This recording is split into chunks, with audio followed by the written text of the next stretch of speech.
Break news చూస్తున్నాం. CM Revanth రెడ్డిని hero Nagarjuna family కలిసింది.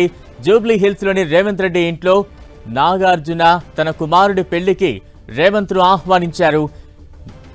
అఖిల్ పెళ్లి కార్డును సీఎం కు అందజేశారు నాగార్జున ఫ్యామిలీ. దానికి సంబంధించిన విజువల్స్ అయితే మనం 10 టీవీ స్క్రీన్ మీద ఎక్స్క్లూజివ్ గా చూస్తూ ఉన్నాం.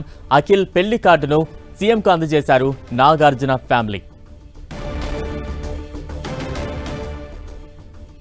సీఎం రేవంత్ రెడ్డిని హీరో నాగార్జున కుటుంబం కలిసింది. జూబ్లీ హిల్స్ లోని రేవంత్ రెడ్డి ఇంట్లో కలిసిన నాగార్జున తన కుమారుడు పెళ్లికి రావాలంటూ కూడా రేవంత్ రెడ్డికి ఆహ్వాన పత్రికను అందజేశారు. అఖిల్ పెళ్లి కార్డును సీఎం రేవంత్ కు అందజేశారు నాగార్జున ఫ్యామిలీ. దానికి సంబంధించిన విజువల్స్ మనం చూస్తూ ఉన్నాం. కొద్దిసేపటి క్రితమే హీరో నాగార్జున కుటుంబ సమేతంగా ముఖ్యమంత్రి రేవంత్ రెడ్డి నివాసానికి చేరుకున్నారు. నాగార్జున చిన్న కుమారుడు అఖిల్ వివాహ ఆహ్వాన పత్రికను అందజేశారు రేవంత్ రెడ్డికి. దానికి సంబంధించిన విజువల్స్ అయితే మనం చూస్తూ ఉన్నాం. ఈ విజువల్స్ లో హీరో నాగార్జున, అమ్మల, ఇతర కుటుంబ సభ్యులందరూ కూడా ఆ విజువల్స్ లో మనం చూస్తూ ఉన్నాం.